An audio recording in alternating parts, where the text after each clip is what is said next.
চট্টগ্রাম বন্দরের বহিনোঙর ও আশপাশের এলাকায় ডুবে থাকা ২৪টি জাহাজের কারণে অন্য জাহাজের চলাচলের ঝুঁকি বাড়ছে।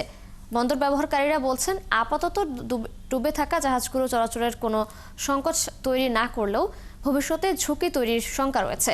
আর এ নিয়ে কর্তৃপক্ষ মনে করছে, ডুবন্ত জাহাজের জায়গা চিহ্নিত থাকার কারণে এখন বন্দর চ্যানেল দিয়ে জাহাজ চলাচলে কোনো ঝুঁকি নেই। প্রণবেশ চক্রবর্তীর প্রতিবেদন। চট্টগ্রাম বন্দরের বহির্নোঙরে ১৯৮৮ সালের ৪ সেপ্টেম্বর ডুবে যায় পণ্যবাহী জাহাজ এমভি লিটা। ৩ দশকের বেশি সময়েও উদ্ধার করা যায়নি জাহাজটি। ২০০২ সালের ৩রা জুলাই ডুবে যায় C-১০৬৩ নামে বিআইডব্লিউটিসির একটি জাহাজ।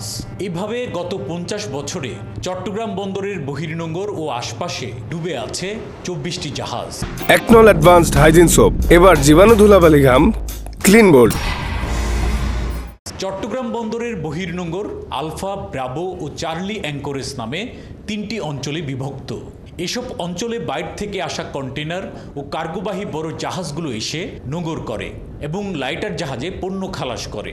বন্দরের তথ্য অনুযায়ী ডুবে থাকা জাহাজগুলোর মধ্যে 7টি আলফা, একটি ব্রাভো ও একটি চার্লি অ্যাঙ্করেজে ডুবে আছে। বাকিগুলো আছে পতেঙ্গা ও পার্কি সৈকতের কাছাকাছি। আগামী দিনে জাহাজ চলাচল বাড়ার সাথে বহির্নোঙরে জাহাজ নোঙর করার সংখ্যাও বাড়বে। এছাড়া মাতারবাড়ি ডিপ সিপোর্ট, বে টার্মিনাল ও লালদিয়ারচর টার্মিনাল চালু হলে জাহাজ চলাচলে ডুবন্ত জাহাজগুলো ঝুঁকির কারণ হবে বলছেন বন্দর ব্যবহারকারীরা। চট্টগ্রাম থেকে বন্দর থেকে মাতারবাড়ি পর্যন্ত এই চ্যানেলটা খুবই গুরুত্বপূর্ণ। মাতারবাড়ি ডিপ সিপোর্ট হতে যাচ্ছে।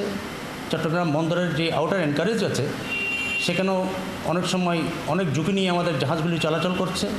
আমরা যেটা মনে করছি, ডুবন্ত জাহাজগুলিকে অতি সত্বর উঠানোর ব্যবস্থা করা হোক এবং এই টোটাল চ্যানেলকে এটা ঝুঁকিমুক্ত করা হোক। বন্দর ব্যবহারকারীরা জানান, ডুবন্ত জাহাজগুলোর তথ্য চট্টগ্রাম বন্দরকে ওয়ার্ল্ড হাইড্রোগ্রাফি অর্গানাইজেশনকে জানাতে হয়। তারা এগুলো ম্যাপে চিহ্নিত করে, তাই এগুলো আন্তর্জাতিকভাবে চট্টগ্রাম বন্দরকে বিপজ্জনক বন্দর হিসেবে চিহ্নিত করে। যেহেতু আমাদের ইকুইপমেন্ট, নিজস্ব ইকুইপমেন্ট নাই, তাহলে আমাদের যে হাতে এখন যে সময়গুলো আছে, ধীরে ধীরে আমার মনে হয় এই জিনিসগুলোকে যদি আমরা এই আমাদের যে বন্দরের বিভিন্ন স্থানে যে আপনার বিভিন্ন সময় জাহাজগুলো ডুবে আছে সেগুলো যদি এখন থেকে আস্তে আস্তে ধীরে ধীরে যদি আমরা সরাই ফেলতে পারি, তাহলে আমাদের ভবিষ্যতে আমাদের এই দুশ্চিন্তাটা আমাদের মাথায় থাকবে না। অবশ্য চট্টগ্রাম বন্দর কর্তৃপক্ষ বলছে, ডুবন্ত রেকগুলোর জায়গা চিহ্নিত থাকার কারণে এখন বন্দর চ্যানেল দিয়ে জাহাজ চলাচলে কোনো ঝুঁকি নেই। ২০ বছর, ৩০ বছর, 40 বছর আগে ডুবে আছে, যেগুলো আসলে উত্তোলন করাটা অনেক বেশি ব্যয়সাধ্য। তো এবং এগুলা চ্যানেল বা জাহাজ চলাচলের জন্য ক্ষতির কোনো কারণ না। তাৎক্ষণিকভাবে যে রিমুভ করার প্রয়োজনীয়তা সেটা আমরা দেখি না। তারপরেও এই বিষয়গুলো আমাদের বিভিন্ন সার্ভে হচ্ছে।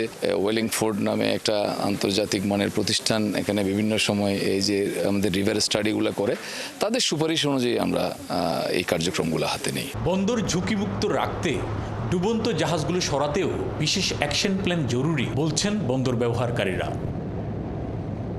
প্রণবেশ চক্রবর্তী, ৭১, চট্টগ্রাম।